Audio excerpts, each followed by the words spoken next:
उमादेहार्थदारिणम् अमृतेनात्मदं शान्तं दिव्यभोगसमन्वितम् दिग्देवता समायुक्तं सुरासुरनमस्कृतम् नित्यं च शाश्वतं शुद्धं ध्रुवमक्षरमव्ययम्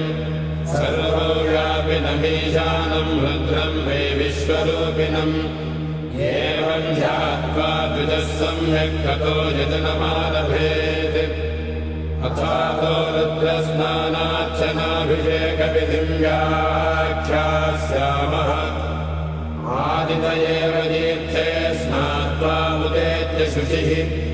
रजतो ब्रह्मचारी शुक्रवासादेवाभिमुखस्थित्वा आत्मनि देवता स्थापयेत् प्रजनने ब्रह्मा तिष्ठतु पादयोर्विष्णुस्तिष्ठतु हस्तयोर्हरस्तिष्ठतु